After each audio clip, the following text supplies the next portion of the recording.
Alright. So mga idol, meron ako dito hawak-hawak na gitara. Ito is RG guitar. Then yung kahoy nito is koa. No? So koa. No? Yung top niya koa. Yung likod niya koa, no? Ayan, no? Tapos yung neck niya blackwood. So ngayon dito, makikita mo naman yung specs niya sa etiketa niya. Yan, dito. Kung makikita niya nandito. Pagka sa lahat ng RJ branch na store, is laging meron yung specs ng mga acoustic, kung ano yung specs ng acoustic, no? So ito yung koa, no? Meron siyang 17, 18, 19, 20, 17, 18, 19, 20.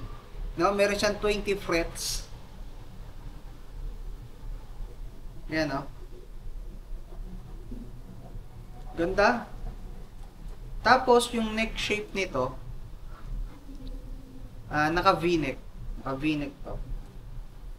Tapos, kagandahan dito, lagi itong, meron tong 9 volts na battery. Yan. So, built-in tuner with pickups.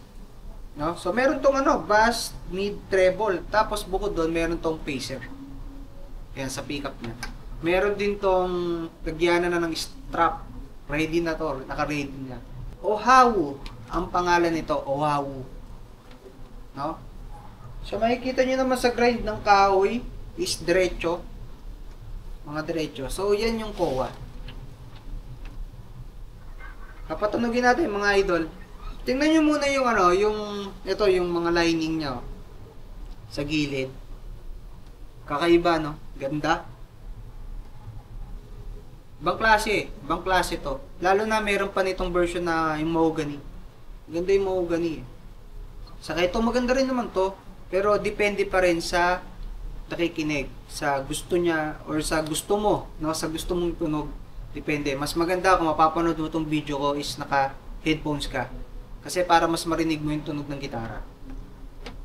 No? Susubukan natin.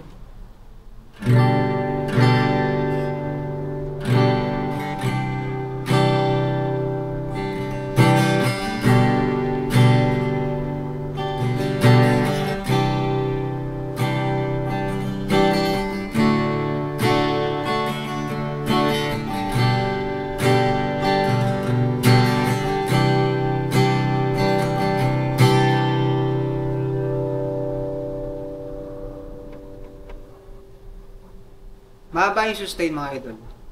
Ang napansin ko dito, habang ini-strumming ko siya pababa,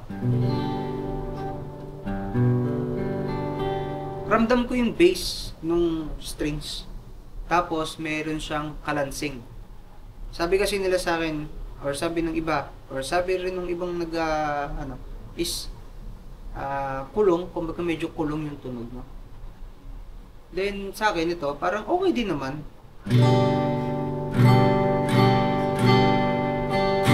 Less treble lang siya talaga. Less treble. So, mas malamang sa kanya yung bass niya.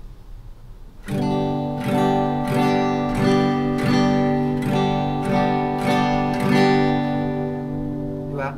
So, testingin natin ng nag-plucking.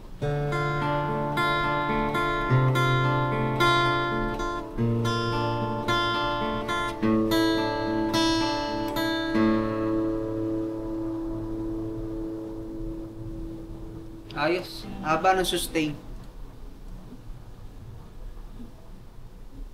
Nandun pa yung amoy ng kahoy. So, ayun mga idol. Available tong gitara na to sa lahat ng branch ng RJ Guitar. Then, eto. Kung saan ako nagre-review dito sa Market. Available to. Andito lang to. So, ang presyo nito is 10,999. Alright? Tinignan ko yung presyo. 10,999 yung presyo nito.